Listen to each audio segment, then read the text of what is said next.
ایک دنیا کے علوم ہیں اور ایک آخرت کے علوم ہیں، دونوں ہی علم کہلاتے ہیں، لیکن اللہ کے ہاں کس کا مقام ہے اور نبی علیہ السلام نے کون سی تعلیمات دیں؟ اللہ کے ہاں علم کس کو کہتے ہیں؟ جو وہی پہلی آئی اقرا پڑھیے، کیا پڑھنے کو کہا؟ نبی علیہ السلام نے فرمایا انما بعثت معلما، میں معلم بنا کے بھیجا۔ آپ نے معلم کی حیثیت سے کیا پڑھایا؟ اللہ نے کیا پڑھنے کو کہا، آپ نے کیا پڑھایا؟ اس کو سمجھنا ہے۔ سمجھ لیجئے، دل کے کانوں سے سن لیجئے، اللہ اور اس کے رسول نے قرآن اور حدیث کے بارے میں ہی علوم، اسی کو علم سمجھا، اسی کو علم کہا اور یہی تعلیم دی۔ دنیاوی تعلیم کے ہم ہرگز مخالف نہیں ہیں، بلکہ اس کی حدیث میں ایک دلیل اس طریقے سے مل جاتی ہے، میرے نزدیک اس طریقے سے ہے، اللہ تعالیٰ غلطی سے محفوظ فرمائے اور غلط ہوں تو میری اصلاح فرمائیں۔ نبی کریم صلی اللہ علیہ وسلم نے ایک مرتبہ ایک صحابی کو کہا کہ تم یہودیوں کی زبان جو عبرانی سریانی زبان ہے یہ سیکھ کر آؤ۔ یہودیوں سے کے ذریعے خطوط لکھوا کے بھیجے جاتے تھے، دوسروں کے خطوط پڑھوائے جاتے تھے، تو خدشہ یہ تھا کہ یہ تو مسلمانوں سے نفرت کرنے والے بدترین لوگ ہیں، یہ کہیں گڑبڑ نہ کر دیں۔ تو نبی علیہ السلام نے فرمایا کہ جائیے اور آپ ان کا یہ علم سیکھ کر آئیے۔ ایک صحابی گئے اور 1 مہینے میں سیکھ کے آ گئے۔ پوری 23 سالہ ہسٹری میں، اس تعلیمی ہسٹری میں ایک مثال ملتی ہے کہ نبی علیہ السلام نے باہر کسی کو تعلیم کے لیے بھیجا ہو، ورنہ ساری تعلیم نبی علیہ السلام نے اپنے قدموں میں اصحاب صفہ پہ بیٹھ کے مسجد نبوی کے ممبر پر بیٹھ کے عطا فرمائی۔ وہ کون سی تعلیم تھی؟ اقرا، وہ قرآن کی تعلیم تھی۔ انما بعثت معلما، وہ حدیث کی تعلیم تھی۔ یہ وہی تعلیم ہے جو آج مدارس میں پڑھائی جاتی ہے۔ ایک حدیث سنیے اور ساتھ ساتھ امیجن بھی کیجئے۔ حدیث کے اندر آتا ہے جب دین کا طالب علم دین سیکھنے کے لیے مدرسے کی طرف چلتا ہے تو فرشتے اس کے پاؤں کے نیچے اپنے پر بچھاتے ہیں برکت کے لیے، اس کی عزت اور احترام میں، اس کے رعب میں، اس کے وقار میں، اس کے مقام میں۔ غور کیجئے آنکھیں بند کر کے کہ میرا بیٹا یا میری بیٹی یہ دین پڑھنے مدرسے جا رہی ہے، اللہ کے فرشتے نورانی مخلوق جو معصوم بھی ہیں وہ اس کے پاؤں کے نیچے اپنے پر پھیلا رہے ہیں۔ غور تو کیجئے کہ آپ کے بیٹے یا بیٹی کو یہ مقام کیوں مل رہا ہے، کس علم کی وجہ سے مل رہا ہے؟ کیا دنیا کو کوئی اور علم یہ مقام دینے والا ہے؟ دنیا کے جتنے علوم وہ فقط آخری سانس تک کی زیادہ سے زیادہ ضرورت، مرنے کے بعد قبر کی زندگی جو قیامت تک، قیامت کا اکیلا دن 50,000 سال، اور اس کے بعد ہمیشہ کی زندگی میں ہمیں دینی آگے ہمیشہ کی کامیابی کے لیے ہمیں دینی علوم کی ضرورت ہے۔ تو رسول اللہ صلی اللہ علیہ وسلم نے بحیثیت معلم، ہم نبی علیہ السلام کو معلم مانتے ہیں، ہم کلمہ کیا پڑھتے ہیں؟ لا الہ الا اللہ محمد الرسول اللہ۔ ہم کلمہ میں اللہ ہی کا نام لیتے ہیں، رسول ہی کا نام لیتے ہیں۔ تو جس کو انہوں نے علم سمجھا، ربی زدنی علما، جو نبی علیہ السلام نے اللہ سے مانگا کہ اللہ میرے علم میں اضافہ فرما، تو کون سا علم عطا کیا اللہ نے؟ سوچئے گا ان کو۔ آج کل واٹس ایپ پہ لکھا ہوا آتا ہے، تھوڑا نہیں پورا سوچئے گا۔ جو صحابہ کرام کے بارے میں جب نبی علیہ السلام نے بات شروع کی، دین کی دعوت کی، تو کتابوں میں بات لکھی ہے وہ جو جاہل تھے وہ عالم بنے، جو ظالم تھے وہ عادل بنے، جو غاصب تھے وہ امین بنے، جو عزتوں کے لٹیرے تھے وہ عزتوں کے محافظ بنے، جو ننگے انسانیت تھے وہ فخر انسانیت بن گئے۔ کہ کس وجہ سے بنے؟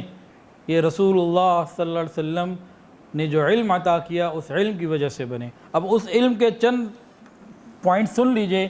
مدارس میں یہی دین پڑھایا جاتا ہے، یہی قرآن اور حدیث پڑھایا جاتا ہے۔ اگر ہم اس علم کو علم مان چکے ہیں تو پھر ہمیں اپنی اولادوں کو اس کے حصول کے لیے بھیجنا بھی چاہیے، تاکہ قیامت کے دن کی ذلت اور رسوائی سے بچیں اور قیامت کے دن کی کامیابی حاصل ہمیں ہو سکے۔ دنیاوی علوم حاصل کرنے ہوں اچھے پاکیزہ ماحول میں رہتے ہوئے، گناہوں سے بچتے ہوئے، بالکل ٹھیک ہے، اس کی کوئی پابندی نہیں ہے۔ ہاں بعض شرائط ہیں کہ ماحول گناہ والا نہ ہو اور اس میں اللہ کی نافرمانی نہ ہو، تو بالکل ٹھیک ہے۔ اب شریعت نے جو علوم سکھائے ان میں کیا ہے؟ سب سے پہلے تو نبی علیہ السلام نے سکھایا کہ علم کا حاصل کرنا ہر مسلمان مرد عورت کے لیے فرض ہے۔ کون سا علم؟ جو اللہ کے محبوب نے صحابہ کو سکھایا۔ تمام محدثین، تمام مفسرین اس بات کے اوپر متفق ہیں کہ حدیث کے اندر یا قرآن کے اندر دین اور دنیا میں، دنیا اور آخرت میں علم کے اوپر جتنے فضائل ہیں وہ سارے کے سارے علم دین کے اوپر ہیں۔ بغیر حساب کے مغفرت ہو جانا، فرشتوں کا پاؤں کے نیچے پر بچھانا، مخلوق کا مغفرت کی دعائیں کرنا اور جنت کے اندر نعمتیں عطا ہونا، یہ سب دین کے علم کے لیے ہیں۔ نبی علیہ السلام نے سکھایا تمہاری زندگی گول اورینٹڈ لائف ہونی چاہیے۔ فَحَسِبْتُمْ أَنَّمَا خَلَقْنَاكُمْ عَبَثًا، تم بلا وجہ پیدا نہیں کی گئے ہو، تمہارا مقصد ہے، اس مقصد کو پہچان کر اس کے مطابق زندگی گزارو۔ نبی علیہ السلام نے تنہائیوں میں بھی اللہ کا ڈر سکھایا۔ دنیا میں بہت سارے بادشاہ آئے، انہوں نے شہروں پر حکومتیں کیں، گلیوں میں امن قائم کیا، لیکن تنہائیوں میں امن وہ قائم نہیں کر سکے، دلوں کے اندر خوف پیدا نہیں کر سکے۔ یہ نبی علیہ السلام نے سکھایا کہ تم تنہائی میں بھی اللہ سے ڈرو۔ پھر نبی علیہ السلام نے سکھایا وَأَحْسِنُوا إِنَّ اللَّهَ يُحِبُّ الْمُحْسِنِينَ، نیکی کرو، اللہ نیکی کرنے والوں سے محبت کرتے ہیں۔ نبی علیہ السلام نے ان کے اندر سے غرور اور تکبر کو ختم کر کے تواضع ان کے اندر ڈالی۔ فرمایا جو اللہ کے لیے تواضع اختیار کرتا ہے اللہ اسے بلندیاں عطا فرماتا ہے۔ ہم میں سے ہر شخص چاہتا ہے بلندی ملے، نبی نے بتایا جھک جاؤ، بلندی اللہ تجھے دیں گے۔ یہی چیز مدارس میں سکھائی جاتی ہے۔ نبی علیہ السلام نے ان کو تحمل مزاجی سکھائی۔ تحمل مزاجی ایک ایسی بڑی نعمت ہے کہ اس کے بغیر کبھی بھی کوئی شخص کامیاب زندگی گزار ہی نہیں سکتا۔ جو فوری طور پر غصے میں آ جانے والا آدمی ہو یہ ناکام آدمی ہوا کرتا ہے۔ تو نبی علیہ السلام نے ان کو سکھایا۔ تو یہ تبدیلی کیسے آئی؟ یہ دینی تعلیم سے آئی۔ اس کے علاوہ نبی علیہ السلام نے ان کے اندر اخوت اور بھائی چارے کو پیدا کیا اور باتیں بتائیں۔ فرمایا کہ دیکھو ایک دوسرے کی ٹو میں نہ رہنا، ایک دوسرے کی جاسوسی مت کرنا، آپس میں بغض مت رکھنا، آپس میں اختلاف مت رکھنا۔ اللہ کے بندو کونوا عباد اللہ اخوانا، بھائی بھائی بن کے زندگی گزارو۔ انسان زندگی گزارتا ہے، کمی کوتاہیاں ایک دوسرے سے ہو جاتی ہیں، لیکن آخرت کا خوف دلوایا۔ فرمایا کہ دیکھو تم میں سے جو یہ چاہتا ہے کہ قیامت کے دن اس کے عیب چھپائے جائیں تو تم دنیا میں اپنے بھائیوں کے عیب چھپاؤ، تمہارے بھی چھپا لیے جائیں گے۔ اب ہر بندہ چاہتا ہے کہ قیامت کے دن مجھے رسوائی نہ ہو، وہ کیا کرے گا؟ سب کے عیب چھپائے گا۔ وہ کبھی اپنے گناہ اور دوسروں کے گناہ گوگل کے اوپر یا فیس بک کے اوپر نہیں لگائے گا، وہ عیب چھپانے کی کوشش کرے گا۔ پھر نبی علیہ السلام نے فرمایا دیکھو برائی بری چیز ہوتی ہے، برائی تمہیں نظر آئے اس کو تم ہاتھ سے روکو، ہاتھ سے نہیں روک سکتے زبان سے روکو، زبان سے نہیں روک سکتے دل میں برا جانو، برائی کا خاتمہ کرو۔ پھر نبی علیہ السلام نے ایک اور بہت خوبصورت اصول دیا، وہ ازدواجی زندگی کو بہترین گزارنے کا، کہ تم ایک دوسرے کے ساتھ بہترین زندگی گزارو۔ مردوں کو حکم دیا وعاشروہن بالمعروف، اور فرمایا تم میں سے سب سے بہتر وہ ہے جو اپنے گھر والوں کے لیے بہتر ہے۔ ہر آدمی چاہتا ہے کہ مجھے بہتر مانا جائے، لیکن فرمایا بہتر وہ ہے جو اپنے گھر والوں کے لیے بہتر ہے۔ جہاں دو میاں بیوی پرسکون زندگی گزار رہے ہوں، یہی ایک فیملی یونٹ کی بنیاد ہوا کرتی ہے جو معاشرے کے اندر خیر کا ذریعہ بنتی ہے۔ اس کے علاوہ نبی علیہ السلام نے ایک بات اور سمجھا دی۔ فرمایا خیر الناس من ینفع الناس، بہترین آدمی وہ ہے جو لوگوں کو زیادہ نفع پہنچانے والا ہو۔ خیر الناس من ینفع الناس، بہترین آدمی کون ہے؟ نبی علیہ السلام نے سمجھا دیا کہ تم لوگوں کو زیادہ سے زیادہ نفع پہنچاؤ۔ پھر نبی علیہ السلام نے خدمت خلق کے بارے میں تو ایسی بات فرما دی کہ انتہائی عجیب۔ ہم میں سے ہر شخص کی ایک خواہش ہے اللہ ہماری مدد کرے، ہم یہ چاہتے ہیں کہ اللہ ہر وقت ہماری مدد کرے۔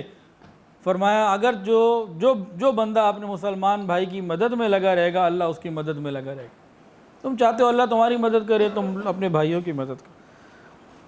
اس کے علاوہ محاسبے کی تعلیم دی۔ فرمایا کہ تم اپنا محاسبہ کرتے رہا کرو، تم میں سے ہر شخص نگہبان ہے اور ہر شخص سے اس کی رعایا کے بارے میں پوچھ ہوگی۔ تو یہ ایک ایسی تعلیم ہے کہ اپنے بارے میں ہی نہیں خالی پوچھ ہونی، اپنی اولاد، اپنے ملازمین، بیوی، بچے، گھر اور نیچے کے جتنا عملہ سب کے بارے میں پوچھ ہوگی، کہ انسان کو فکر لگ جائے کہ کیسے سب کی اصلاح ہو۔ پوچھ مجھ سے ہونی ہے، میرا کیا بنے گا؟ اگر میں شہر کا حاکم ہوں تو پورے شہر کے بارے میں مجھ سے پوچھ ہوگی، صوبے کا ہوں، ملک کا ہوں تو مجھ سے پورے ملک کے بارے میں پوچھ ہوگی، تو میرا کیا بنے گا؟ ان تعلیمات کی روشنی میں ایک تو ہم اپنے آپ کو ذرا چیک کر لیں، کسوٹی ان تعلیمات کی کسوٹی میں دیکھیں ابھی ہم کتنا ہیں، اور یہی وہ تعلیمات ہیں کہ نبی علیہ الصلوۃ والسلام نے اتنی تبدیلی وہاں پیدا کر دی۔ تو اگر ہم چاہتے ہیں کہ ہمارے معاشرے کے اندر بھی دینی تبدیلی آ جائے، مملکت پاکستان ریاست مدینہ کا نمونہ بن جائے، تو اس کا ایک آسان سا طریقہ ہے۔ امام مالک رحمۃ اللہ علیہ فرماتے تھے کہ اس امت کو دوبارہ جو عزت ملے گی وہ اسی طریقے سے ملے گی جس طریقے سے پہلے ملی تھی، نیا طریقہ کوئی نہیں ہوگا، نشاط ثانیہ بھی نشاط اول ہی کے طرز پر ہوگی۔ ویڈیو کے نیچے سبسکرائب کے بٹن پہ کلک کریں، بیل کے آئیکن پہ کلک کیجئے تاکہ ہر نئی ویڈیو کی نوٹیفیکیشن آپ کو مل جائے۔